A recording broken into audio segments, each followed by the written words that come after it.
இது கூட தெரியாதா? நீங்கலாம் எதுக்கு வேலைக்கு வரீங்க? இன்னும் 2, 3 வேலை இருக்கு. எல்லாமே பண்ணிட்டு தான் வீட்டுக்கு போணும். இப்படிலாம் உங்க ஓவர் டிமாண்டிங் பாஸ் இல்ல சீனியர்ஸ் நீங்க எவ்ளோ கஷ்டப்பட்டு வேலை பார்த்தாலும் உங்கள திட்டிட்டே இருக்காங்க அப்படின்னா, அத ஹேண்டில் பண்றதுக்கு ஒரு 3 பிராக்டிகல் ஸ்டெப்ஸ் இன்னைக்கு நம்ம பார்க்கலாம்.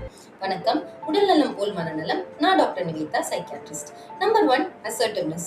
ஓவர் ரூடாவும் இல்லாம, ஓவர் பொலைட்டாவும் இல்லாம, நம்மளோட ரியல் கெப்பாசிட்டி என்ன அப்படின்னா அவங்க கிட்ட கிளியரா எக்ஸ்பிளைன் பண்றது. ஃபார் எக்ஸாம்பிள், ஒரே டைம்ல அவங்க நிறைய வேலை கொடுத்துட்டே இருக்கும்போது ஒரு 1 ஹவர்ல என்னால ஒரு டாஸ்க் தான் கம்ப்ளீட் பண்ண முடியும். ஸோ எது நீங்க ப்ரையாரிட்டைஸ் பண்ணீங்கன்னா நம்ம அதுக்கேற்ற மாதிரி ஒர்க் பண்ணிக்கலாம் அப்படின்னு எக்ஸ்பிளைன் பண்றது. நம்பர் 2 பப்ளிக்கா அப்போஸ் பண்ணாம இருக்கிறது.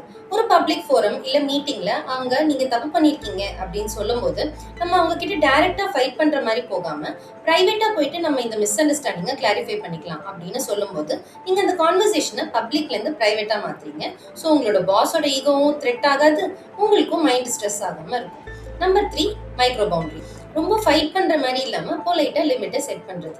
ஓவர் டைம் ஒர்க் பண்ண சொல்லும்போது நான் இன்னைக்கு லாக் ஆஃப் பண்ணிட்டேன், ஸோ நாளைக்கு ஃபர்ஸ்ட் திங் இந்த மார்னிங் உங்களுக்கு பண்ணி கொடுத்துட்றேன், ஓகேவா அப்படின்னு கேட்கறது. இதெல்லாம் பண்றது மூலமா உங்க மைண்டும் ஜாபும் ரெண்டுமே சேஃபா இருக்கும். அதர் இம்பார்ட்டன்ட் ப்ராக்டிக்கல் பாயிண்ட்ஸ் எல்லாமே நான் கேப்ஷன்ஸ்ல இன்க்ளூட் பண்ணிருக்கேன், ரீட் பண்ணி பாருங்க. So remember, your mental health is also a part of your job. Thank you.